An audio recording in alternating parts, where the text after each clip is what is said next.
সুরক্ষা আইন সহ 5 দাবিতে সরকারি মেডিকেলে আজও কর্মবিরতি। শহীদ মিনারে জড়ো হচ্ছেন ইন্টার্নরা। হাসপাতালে সেবা না পেয়ে ক্ষুব্ধ রোগী ও স্বজনরা। রাজশাহীতে 5 বছর ধরে বিচারাধীন ধর্ষণের 1,500 মামলা। ডিএনএ আর ডাক্তারি পরীক্ষার প্রতিবেদন পেতে ধীরগতি। আপোষ মীমাংসায় পার পেয়ে যাচ্ছে আসামি। শুক্রবার কক্সবাজারে যাবেন প্রধান উপদেষ্টা ও জাতিসংঘ মহাসচিব। পরিদর্শন করবেন উখিয়ার রোহিঙ্গা ক্যাম্প। প্রত্যাবাসন ইস্যুতে অগ্রগতির আশা শরণার্থী কমিশনের। এবং নাটকীয়তা শেষে 30 দিনের যুদ্ধবিরতিতে সম্মত ইউক্রেন। সৌদিতে মার্কিন পররাষ্ট্রমন্ত্রীর সঙ্গে জেলেনস্কির সংলাপ। ফের সামরিক সহায়তা চালুর ঘোষণা ট্রাম্পের।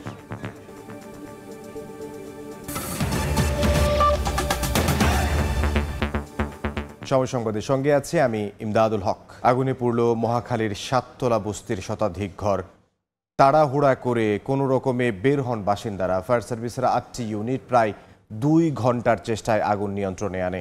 স্থানীয়দের ধারণা ট্রান্সফরমার বিস্ফোরণ থেকে আগুনের সূত্রপাত হয়েছে। কারণ অনুসন্ধানে কাজ করছে ফায়ার সার্ভিস। আহাজারি যেন থামছেই না। চোখের সামনে পুরে ছাই হতে দেখেছেন নিজের সাজানো সংসার। এখন পরিবারের সদস্যদের নিয়ে মাথা গোজার ঠাঁই হবে কোথায়, সেই ভাবনায় দিশেহারা এই মা। একটা রুমে যদি থাকতো তো সবাই মিলে একবার বসে থাকতাম। কিছু হতো পাইলাম না রে আল্লাহ, কি করলো রে। 5 লাখ টাকা আমি আই না, আমি কোম্পানি বিল দেবো আজকে। সব টাকাগুলো পুরা জলজন্ত ভাবে আমার চোখের সামনে পুড়ে গেল, কিছু করতে পারি না আমি। বাচ্চা কাচ্চা নিয়ে ভালো নামিয়ে গেছি আর পুড়ে গেছে সবই, কিছুই নেই। কিছু বের করতে পারি না, জীবনটা লয়ে খালি বাইরেছি। বর্তমানে একটা কাহর টান দিয়ে বাইরে আর শক্তি আছেন না। 7 তলা বস্তির ঘরগুলো বাঁশ কাঠ দিয়ে নির্মাণ করা, তাই আগুন ছড়িয়ে পড়ে দ্রুত। প্রত্যক্ষদর্শীরা জানান ট্রান্সমিটার বিস্ফোরণে আগুনের সূত্রপাত হতে পারে। এখানে একটা মিটার রুম আছে, যত সম্ভব এই মিটার রুমে থেকে সূত্রপাত। ট্রান্সমিটার থেকে বাস্ট হওয়ার পর যে গোলা ছিটছে ওটা যা টিনের উপর পড়ছে। হুলস্থুল পরিস্থিতির সুযোগ নিয়ে কেউ যেন লুট কিংবা চুরি না করতে পারে সে বিষয়ে সতর্ক ছিল আইন শৃঙ্খলা বাহিনী। চুরি ডাকাতি বা কেউ লুটপাট না করে, ওই জন্য আমরা মোটামুটি সতর্ক আছি। খবর পেয়ে ফায়ার সার্ভিসের একে 8টি ইউনিট ঘটনাস্থলে পৌঁছে 2 ঘন্টার চেষ্টায় আগুন নিয়ন্ত্রণে আনে। ঝুঁকি এড়াতে প্রস্তুত ছিল আরও 4টি ইউনিট। সরু রাস্তায় যাতায়াতের প্রতিবন্ধকতায় আগুন নিয়ন্ত্রণে আনতে বেগ পেতে হয়। রাস্তার কারণে আমাদের বিশেষ প্রতিবন্ধকতা সৃষ্টি হয়েছে, যে কারণে আগুনটা নিয়ন্ত্রণ করতে আমাদের অনেক কষ্ট হয়েছে। বিভিন্ন জায়গা থেকে আমরা আগুনটাকে নিয়ন্ত্রণের চেষ্টা করেছি। ফায়ার সার্ভিস জানায় আগুনের সূত্রপাত ও ক্ষয়ক্ষতির পরিমাণ তদন্তের পর জানা যাবে। শাবাব ওয়াসি, সময় সংবাদ, ঢাকা। এই মুহূর্তে মহাখালীর 7 তলা বস্তিতে আছেন সহকর্মী রাইদুল ইসলাম শুভ। সরাসরি যাব তার কাছে। শুভ, আগুন নিয়ন্ত্রণে আসা প্রায় 6টি ঘন্টা পেরিয়ে গেছে। এখন শুধু পুড়ে যাওয়া অবশিষ্ট যেগুলো অংশ বিশেষ ছিল সেগুলো ছড়াচ্ছেন এই বস্তিবাসীরা। তাদের ঘরগুলো কোথায় ছিল সেগুলো চিহ্নিত করার চেষ্টা করছেন, কারণ এখন আর কোনো চিহ্নিত করার কোনো জায়গায় আমরা দেখতে পাচ্ছি না যেখানে করে আসলে কেউ দেখতে বা বুঝতে পারবেন যে এটি আসলে তাদের ঘর ছিল। কিছু ঘরগুলো রয়েছে, তাদের ওখানে গিয়ে কিছুটা অবস্থান নেওয়ার চেষ্টা করছেন। কেউ বা এখনও সব কিছু পুড়ে যাওয়া জিনিস হারিয়ে যেন দিশেহারার একটা অবস্থা কিন্তু মুহূর্ত পার করছেন।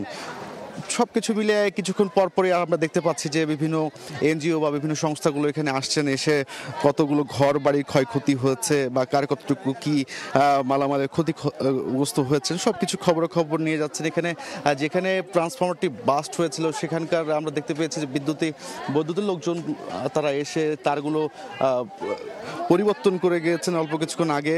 এবং এর আগে আমরা যেমনটা লাইভে দেখিয়েছিলাম যে অবশিষ্ট জিনিসপত্রগুলো, কারো সেলাই মেশিন, কারো খাট, কারো ফ্রিজ, সব কিছুই আসলে পুরো একেবারে নিঃশেষ অবস্থা হয়ে গেছে। আমরা যেমনটা জানি যে গতকালকে রাত 3টায় যে আগুন লাগার ঘটনাটি ঘটেছিল তখন কিন্তু আসলে কেউ কোনো অবস্থাতেই তাদের কোনো জিনিসপত্রই বের করে নিয়ে যেতে পারেনি ঘর থেকে।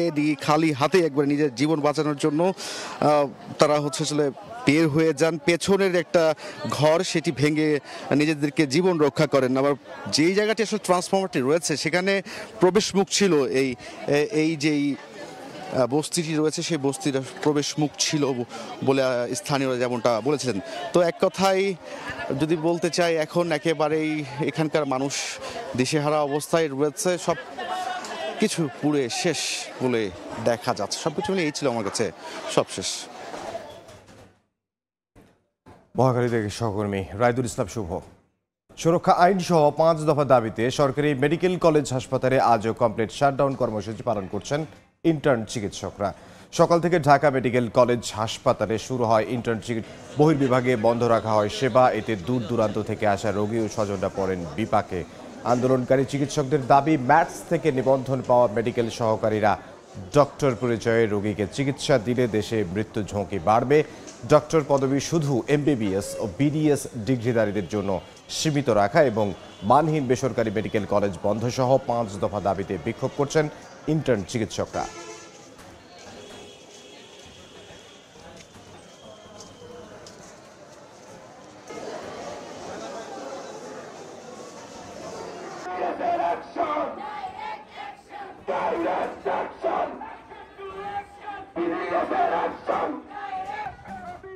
কমপ্লিট শাটডাউনের অংশ হিসেবে কেন্দ্রীয় শহীদ মিনারে প্রতিবাদ সমাবেশ করছেন ইন্টার্ন চিকিৎসক ও মেডিকেল শিক্ষার্থীরা। এই মুহূর্তে সেখানে আছেন সহকর্মী মনির হোসাইন, সিলেটে আছেন অপু বণিক এবং খুলনায় আছেন বেলাল হোসেন সজল। সরাসরি শুরুতেই যাব মনিরের কাছে। মনির, 5 দফা দাবিতে আবারও আন্দোলনে সারা দেশের মেডিকেল শিক্ষার্থী, ইন্টার্ন চিকিৎসক এবং পোস্ট গ্রাজুয়েট যে প্রশিক্ষণার্থী আছে সেই চিকিৎসকরা গতকাল থেকেই তারা এই আন্দোলনে নেমেছেন এবং তাদের যে 5 দফা দাবি, সেই দাবি আদায়ের জন্য আসলে তারা এখন কেন্দ্রীয় শহীদ মিনারে পূর্ব কর্মসূচির অংশ হিসেবে তারা আজকে জড়ো হয়েছেন এবং আজকে মহাসমাবেশের ডাক দেয়। সেই মহাসমাবেশে যোগ দিতে সারা দেশ থেকে বিভিন্ন মেডিকেল কলেজ থেকে শিক্ষার্থীরা এসেছে। মেডিকেল শিক্ষার্থী, ইন্টার্ন চিকিৎসক এবং চিকিৎসকরা কেন্দ্রীয় শহীদ মিনারে 12টার পর থেকে আসলে তাদের এই সমাবেশ শুরু হয় এবং যেহেতু 11টা থেকেই শুরু হওয়ার কথা ছিল, 11টার পর থেকে তারা জড়ো হতে থাকে এবং তারপরে তাদের যে অবস্থান কর্মসূচি সেটি তারা পালন করছে এবং এরপরেই তারা আসলে কথা রয়েছে স্বাস্থ্য মন্ত্রণালয় অভিমুখে পদযাত্রা করার এবং এখান থেকে তারা যেসব দাবি জানাচ্ছে যে এমবিবিএস এবং বিডিএস ডিগ্রিধারী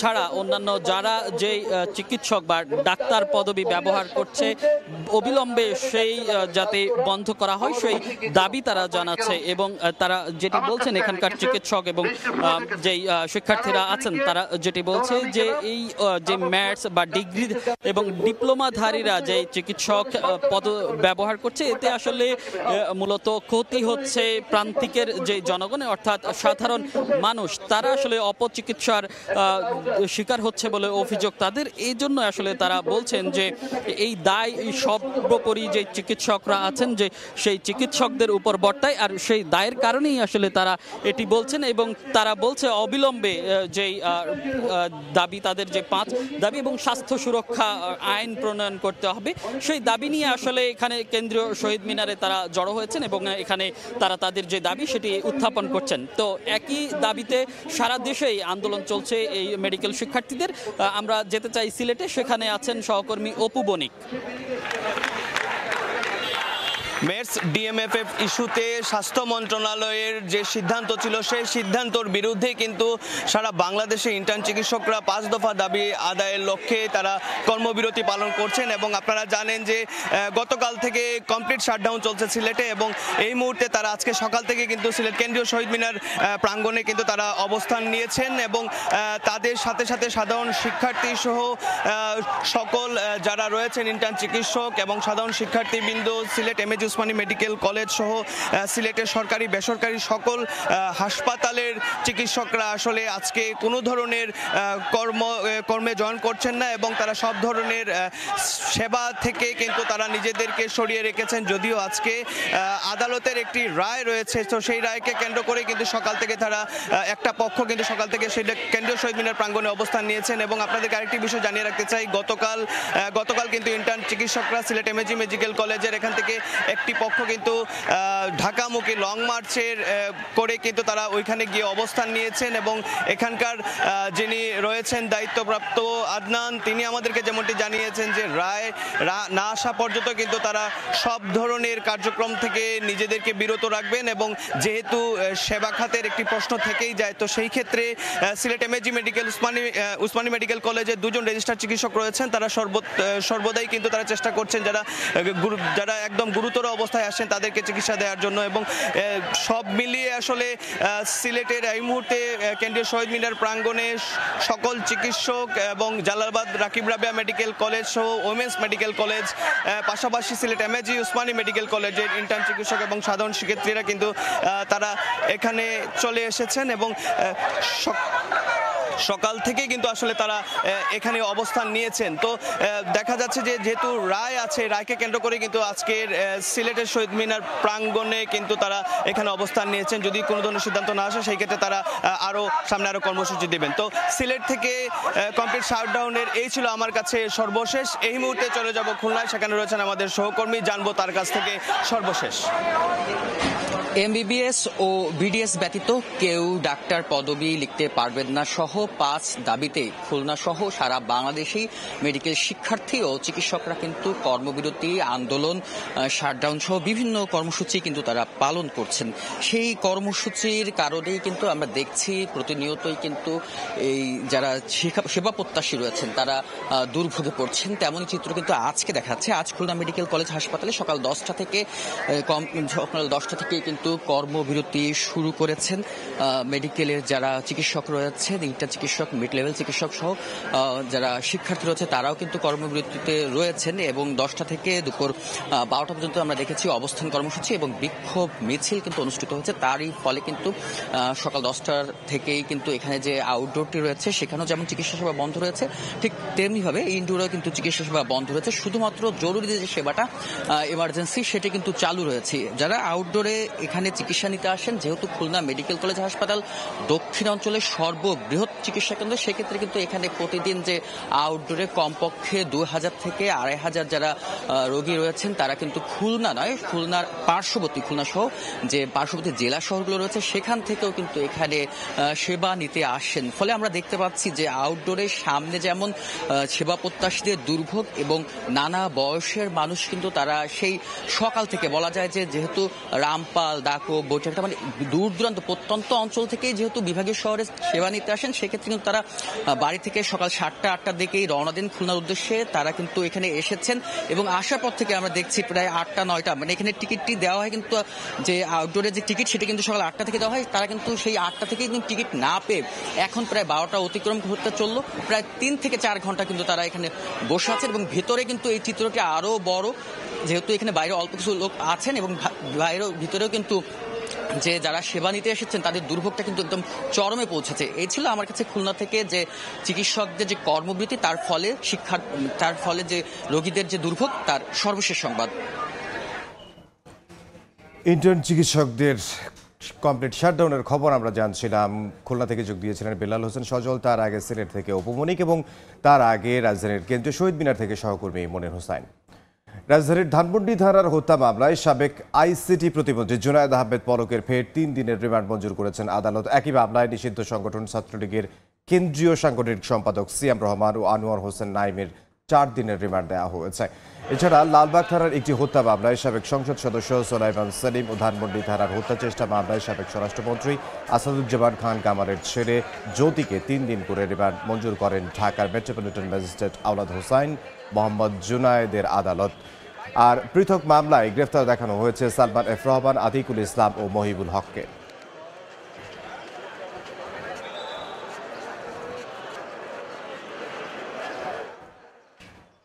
রাজশাহীতে ধর্ষণ মামলা বিচারাধীন অন্তত 1,500। সংশ্লিষ্টরা বলছেন বিচারে ধীরগতির অন্যতম কারণ ডিএনএ ও ডাক্তারি পরীক্ষার প্রতিবেদন সহজে না পাওয়া। দ্রুত প্রতিবেদন না মেলায় তদন্ত শেষ করলেও আদালতে চার্জশিট দাখিল করতে পারে না পুলিশ। বিশেষজ্ঞরা বলছেন প্রতিবেদন নিয়ে জটিলতা, বাদী বিবাদীর আপোষ, মীমাংসা, সাক্ষী গড় হাজির সহ নানা কারণে পার পেয়ে যাচ্ছে আসামিরা। হাবিবুর রহমান পাপড় ছবিতে মওদুদ রানার প্রতিবেদন। রাজশাহী নগরীর কাশিয়াডাঙ্গা থানায় পঞ্চম শ্রেণীর ছাত্রীকে ধর্ষণের অভিযোগে 2022 সালে মামলা হয়। শুরুতে থানা পুলিশ তদন্ত করে, কিন্তু পরে আবার তদন্ত করে আদালতে চার্জশিট জমা দেয় পিবিআই। ঘটনার 8 মাস পর ডিএনএ পরীক্ষা করায় ধর্ষণ প্রমাণিত হলেও আসামিদের কোনো তথ্য পাওয়া যায়নি। আমার মেয়ের জামা কাপড় যার কাছে ছিল, যে মৌসুমী দারোগা, সেই নিজে মেডিসিন মাইরা নষ্ট করে পিবিআইয়ের হাতে দেওয়া হয়েছিল। ওখানে যে ডিএনএতে ওই আলামতে কিছুই পাওয়া যায়নি। পুলিশ বলছে মামলার আলামত সঠিকভাবে সংরক্ষণ না করা, দ্রুত ডাক্তারি পরীক্ষা ও ডিএনএ প্রতিবেদন না পাওয়ায় বেশিরভাগ ক্ষেত্রেই আটকে থাকছে তদন্ত। তো এই মামলাগুলো যখন এই ডিএনএ টেস্ট করানোর জন্য স্যাম্পল সংগ্রহ করে পাঠানো হচ্ছে, তো সেখানে একটা জটিলতা বা জট সৃষ্টি হচ্ছে। গত 5 বছরে রাজশাহী বিভাগীয় স্ক্রিনিং ল্যাবরেটরির মাধ্যমে 1258টি ধর্ষণ মামলার নমুনা সংগ্রহ করে পাঠানো হয় ঢাকায়। আমরা যত দ্রুত সম্ভব সেটি সংগ্রহ করে ফরেনসিক বিভাগের মাধ্যমে সেন্ট্রাল ঢাকা মেডিকেল কলেজ হাসপাতালের যে ল্যাব, সেখানে প্রেরণ করি। বিশেষজ্ঞরা বলছেন ধর্ষণের মামলাগুলো দীর্ঘায়িত হওয়ার অন্যতম কারণ ডিএনএ পরীক্ষার প্রতিবেদন সহজে না পাওয়া। এছাড়াও বাদী আসামি পক্ষের আপোষ মীমাংসা, বিচারের ধীরগতি, তদন্তে গাফিলতি, মিথ্যা সাক্ষ্য, সাক্ষীর গরহাজির সহ নানা কারণে আসামিরা খালাস পাচ্ছেন। যে কোনো একটা এভিডেন্স সংগ্রহের ক্ষেত্রে যদি দীর্ঘ সময় লাগে, তাহলে যিনি শিকার ব্যক্তি, সেও কিন্তু একটু ধৈর্যহারা হয় এবং সাক্ষীগুলির ক্ষেত্রেও কিন্তু অনেক সময় বায়াসড হওয়ার সম্ভাবনা তৈরি হয়। এটা যদিও আপোষযোগ্য না, কিন্তু তারপরেও তারা ইচ্ছাকৃতভাবে আসামি যাতে খালাস পায় এমন ধরনের সাক্ষী প্রদান করে, সাক্ষ্য দেয়। রাজশাহীর নারী ও শিশু নির্যাতন দমন ট্রাইব্যুনাল 1 ও 2 বর্তমানে অন্তত 3500 মামলা বিচারাধীন, এর মধ্যে ধর্ষণের মামলা 1500। মওদুদ রানা, সময় সংবাদ, রাজশাহী। শুক্রবার কক্সবাজারের উখিয়ায় রোহিঙ্গা আশ্রয় কেন্দ্র পরিদর্শনে যাবেন প্রধান উপদেষ্টা ডক্টর মোহাম্মদ ইউনুস ও জাতিসংঘ মহাসচিব অ্যান্তোনিও গুতেরেস। একাধিক বৈঠক শেষে ওই দিন সন্ধ্যায় লাখো রোহিঙ্গাকে নিয়ে ইফতারের আয়োজন করা হবে। দুই শীর্ষ নেতার সফরে রোহিঙ্গাদের নিজ দেশে ফিরে যাওয়ার বার্তা পাওয়া যেতে পারে বলে আশা শরণার্থী ত্রাণ ও প্রত্যাবাসন কমিশনের। মোহাম্মদ ফরাজের ক্যামেরায় বিস্তারিত সুজাউদ্দিন রুবেলের প্রতিবেদনে। কক্সবাজারে অবস্থিত বিশ্বের সর্ববৃহৎ আশ্রয় শিবির, যেখানে বসবাস করছে 13 লাখের বেশি মিয়ানমারের রোহিঙ্গা নাগরিক। দীর্ঘ 8 বছরে একজন রোহিঙ্গাকেও মিয়ানমারে ফেরত পাঠানো সম্ভব হয়নি। উল্টো গত কয়েক মাসে মিয়ানমারের রাখাইন রাজ্য থেকে পালিয়ে এসে আশ্রয় শিবিরের ঠাঁই নিয়েছেন 60 থেকে 70 হাজার রোহিঙ্গা। এ অবস্থায় আগামী শুক্রবার কক্সবাজারের উখিয়ার রোহিঙ্গা আশ্রয় শিবির পরিদর্শনে যাচ্ছেন অন্তর্বর্তী সরকারের প্রধান উপদেষ্টা অধ্যাপক মোহাম্মদ ইউনুস ও জাতিসংঘের মহাসচিব অ্যান্তোনিও গুতেরেস। জাতিসংঘের মহাসচিব এর আগেও আশ্রয় শিবির পরিদর্শন করেছেন, তবে রোহিঙ্গা আশ্রয় শিবিরে প্রধান উপদেষ্টার এটি প্রথম সফর। ইতিমধ্যে আমরা লক্ষ্য করেছি যে WHO ওদের রেশনটা অর্ধেক করে ফেলছে, যার একটা নেতিবাচক প্রভাব আমাদের হোস্ট কমিটি পড়ার সম্ভাবনা রয়েছে। সুতরাং এটা কিভাবে সমাধান করা যায়, এটা আমাদের প্রত্যাশা থাকবে ওনাদের কাছে। প্রধান উপদেষ্টা ও জাতিসংঘের মহাসচিব আশ্রয় শিবির পরিদর্শনের পাশাপাশি একাধিক বৈঠকে অংশ নেবেন। এরপর সন্ধ্যায় ইফতার করবেন লাখো রোহিঙ্গার সঙ্গে। তাই কয়েক স্তরের নিরাপত্তা বলয় তৈরি করা হয়েছে বলে জানিয়েছে আইনশৃঙ্খলা বাহিনী। কক্সবাজারে বিমানবন্দর থেকে একদম ক্যাম্প পর্যন্ত নিশ্চিদ্র নিরাপত্তা ব্যবস্থা রাখছি। আর শরণার্থী ত্রাণ ও প্রত্যাবাসন কমিশনার মনে করছেন এই সফরে আন্তর্জাতিক মহল রোহিঙ্গাদের সঙ্গে আছে এবং তারা স্বদেশে ফিরবে এমন বার্তা দিবেন। রাখাইনে স্বস্তি ফিরে আসবে আমাদের বিশ্বাস, এবং রোহিঙ্গারা তাদের ঘরে ফেরত যাবে। এই সফর সে ধরনের একটি বার্তা দেবে। এর আগে 2018 সালে 2 জুলাই নির্যাতিত রোহিঙ্গাদের দেখতে কক্সবাজারের উখিয়া আশ্রয় শিবিরে আসেন জাতিসংঘের মহাসচিব অ্যান্তোনিও গুতেরেস। মিয়ানমার থেকে বাংলাদেশে পালিয়ে আসা রোহিঙ্গাদের দুঃখ দুর্দশা নিজের চোখে দেখেন তিনি। সুজাউদ্দিন রুবেল, সময় সংবাদ, কক্সবাজার। গাজীপুরে সড়ক দুর্ঘটনায় সহকর্মী নিহতের প্রতিবাদে বিক্ষোভ করেছেন পোশাক শ্রমিকরা। সকালে বাঘের বাজার এলাকায় গোল্ডেন রিপিড গার্মেন্টসের সামনে ব্যাটারি চালিত অটোরিকশায় ধাক্কা মারা যান জান্নাতুল নামে এক শ্রমিক। এই খবর জানার পর বিক্ষুব্ধ শ্রমিকরা ঢাকা ময়মনসিংহ মহাসড়ক অবরোধ করেন। মহাসড়কে ব্যাটারি চালিত অটোরিকশা চলাচল বন্ধের দাবি জানান তারা। পরে আইনশৃঙ্খলা বাহিনীর আশ্বাসে 4.5 ঘন্টা পর অবরোধ তুলে নেন শ্রমিকরা। এরপরই পরিবহন শ্রমিকরা রাস্তা অবরোধ করে বিক্ষোভ শুরু করেন। এতে মহাসড়কের দুপাশে সৃষ্টি হয় যানজট।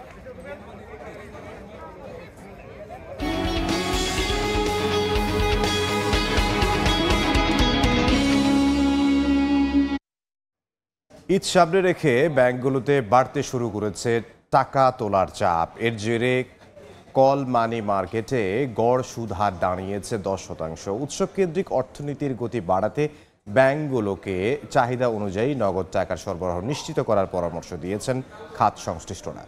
সাইফুল ইসলামের রিপোর্ট।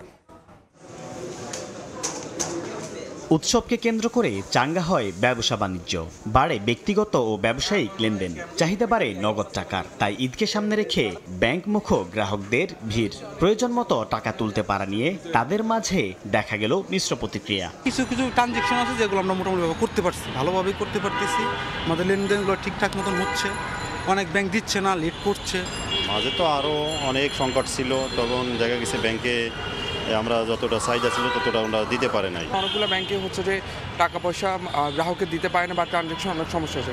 বাট স্টিল নাও এখন দেশের যে প্রেক্ষাপট, ওই প্রেক্ষাপট অনুযায়ী আলহামদুলিল্লাহ অনেকটাই সচল হয়ে এসেছে। ব্যাংকগুলো শুধুমাত্র বড় গ্রাহকদের দিকে নজর না দিয়ে অর্থনীতি সচল রাখতে ছোট গ্রাহকদের নগদ টাকার চাহিদা মেটানোর উপর গুরুত্ব দেওয়ার পরামর্শ ব্যাংক সংশ্লিষ্টদের।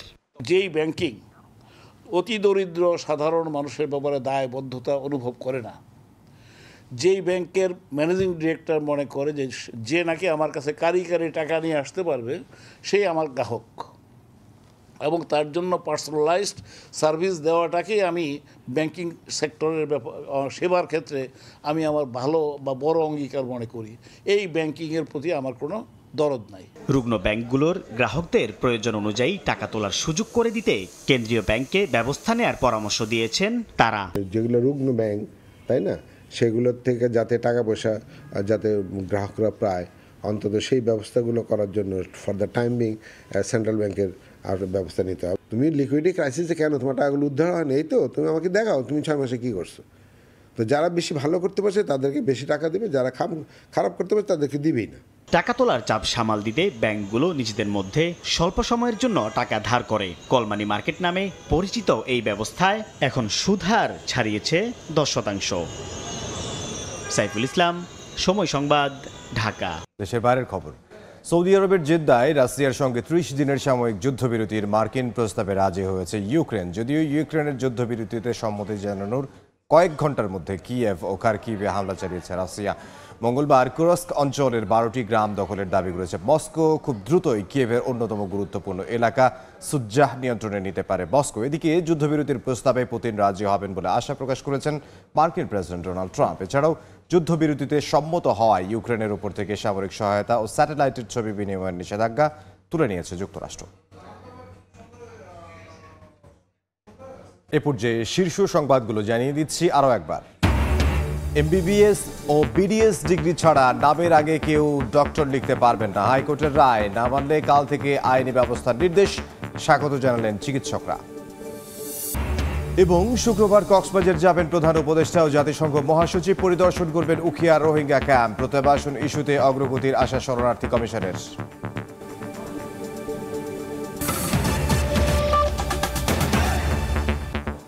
এই ছিল সময় সংবাদের সঙ্গে থাকুন সময়ের।